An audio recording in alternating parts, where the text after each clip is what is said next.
Hello again, everyone. Thank you again for your patience with me. It's just been another one of those weeks. I just got home from Mexico, and so I had to get caught up on stuff before I could upload this. But I didn't forget about it. I was going to do it yesterday, and I just ran out of time, so here I am.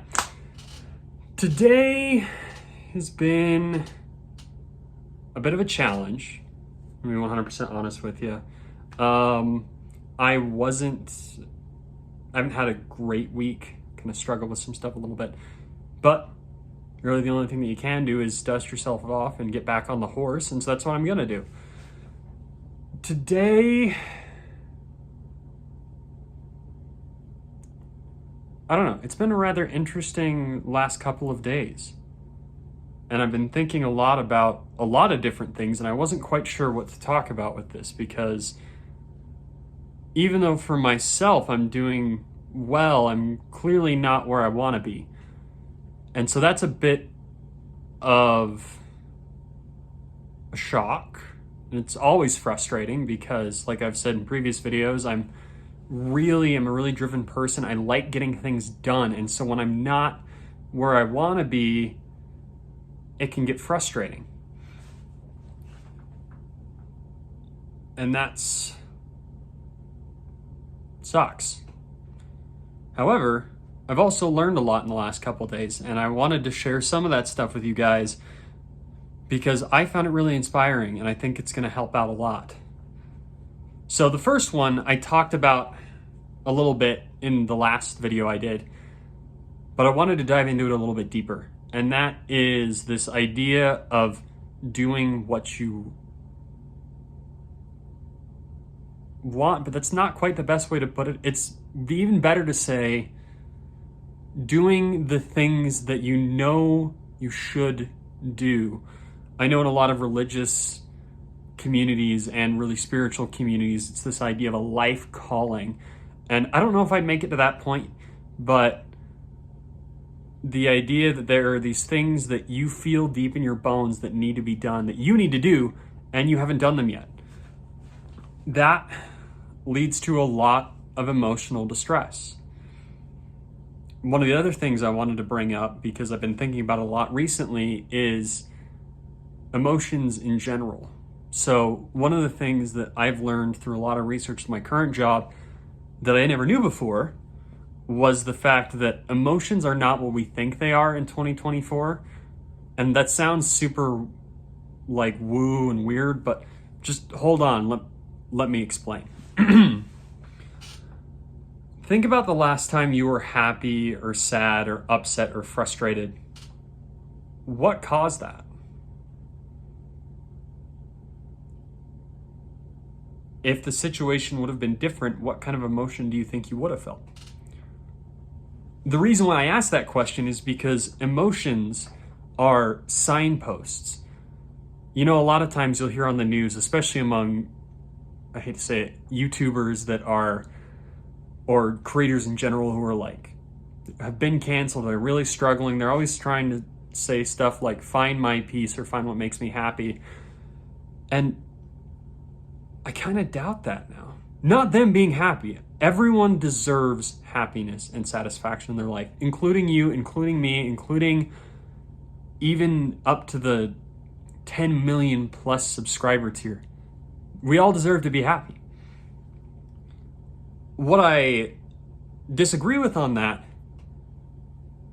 is the fact that happiness is a signpost, not a destination. What I've learned is emotions that we experience are the triggers and drivers of our behavior.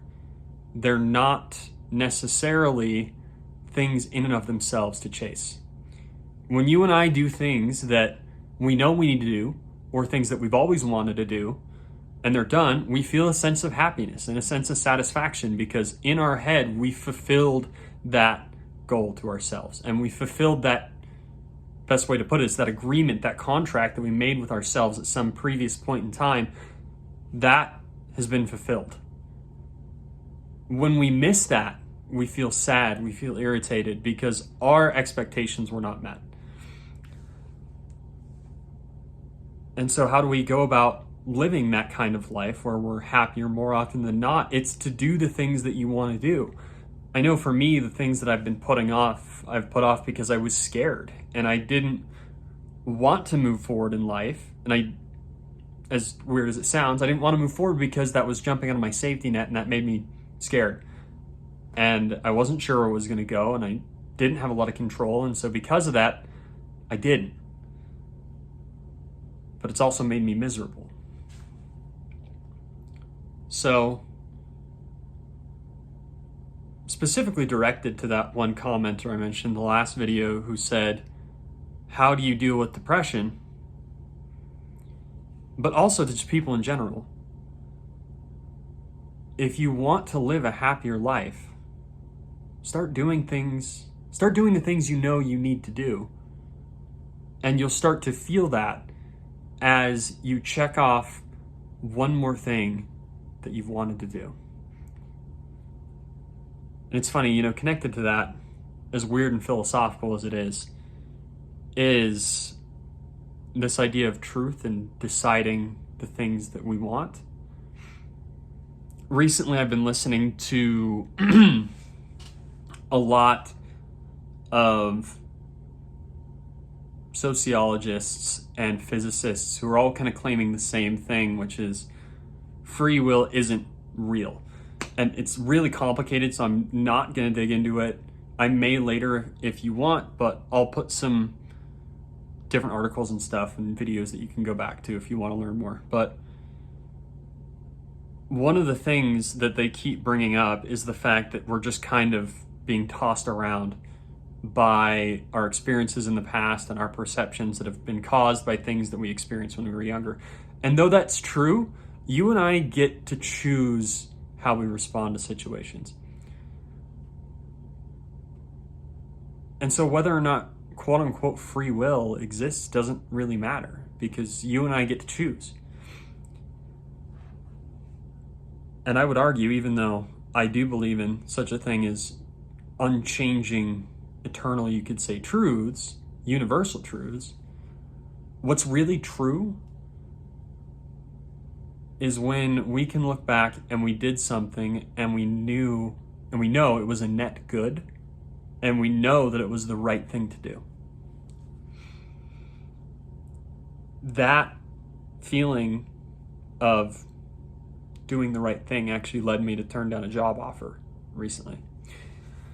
And that's one of the things that's been stressed me out for a long time. I feel like I'm behind in my career, not doing the things that I need to. But even though I got this job offer, it totally fit my schedule. I could do it around school, and it paid way more than I'm being paid now. It felt wrong. I can't really explain why. Maybe it was the fact that I wasn't going to see my wife if I took this job because they only worked evenings, or because they wanted me to work weekends, or maybe I just really deep down didn't want to do the job. It was a sales job, and I know door-to-door sales kind of sucks. So even though I think I'd be pretty good at it, I didn't take it. And it just felt like the right call. So to kind of wrap this all back together, two things. One, if you want to find your peace and happiness, make a list of the things that you know you should do but aren't doing, and start doing them. Kind of a great question that I love actually comes from Jordan B. Peterson, for what that's worth to people.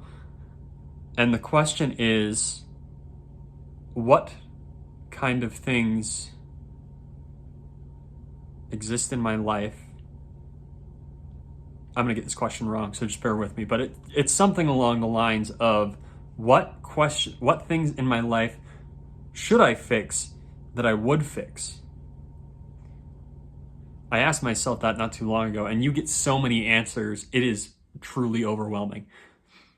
And so I'd recommend doing that. Get a piece of paper, your phone, whatever, Notion, just found out about that today. That's really cool. So if you want to try Notion, that's a really good way to do it. But start making a list of those things.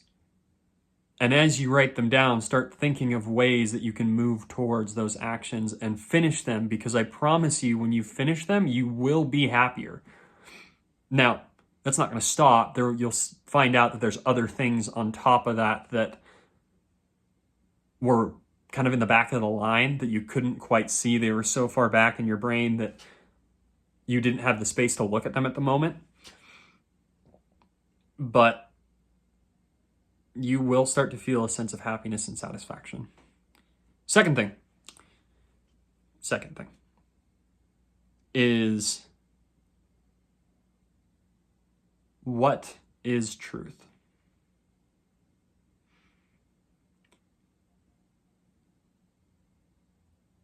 The best way that I can phrase it, outside of universal truths like gravity, I don't know, gravity, light, chemistry, murder being wrong, would be when you go to do something, step outside of your mind a little bit and take a back seat. Look at the situation and honestly ask yourself, is this the right thing to do? Try your best to ignore the voices that are telling you, but what if other people think, what if this, what if that, because that's going to really get in the way. And I know that's harder to do than say, but try your best to back away and think, is this the right thing? That question has never led me astray. It's not always easy. In fact, it's often painful and scary and messy, but in my mind, that's the closest to truth that we can get without lots and lots of math. And I believe that. I truly believe that not so much your emotions, but that gut feeling, that feeling deep inside you that says, hey, you shouldn't do this, is more right than it's wrong. And there's a pretty good acid test, for me at least, that tells me how to separate that from other emotions that tell me not to do something. And it's the emotional response that comes from that. Typically, when I am not doing something because of anxiety or because I'm tired or because I just don't want to do it, there's other emotions attached to that. There's anger, irritation, anxiety, fear, like I said. When it's, hey, this is the right thing to do, or hey, this is something you shouldn't do, it's just peace. It's just this understanding of, yes, that is what I'm supposed to do. Try that out. Like I said, it works for me. It might not work for you, and I understand this one's a little bit longer, so thank you so much for listening in. And I'm curious, let me know, one, what your success rate is with that. Try that out and tell me what kind of things came up for you. And two, I'm curious to know, how do you guys decide on what truth is? And don't give me the whole response of truth is relative. I hear that all the time. I want to know how, when push comes to shove, how do you decide what's true? Thank you so much, guys. Have a great rest of your week.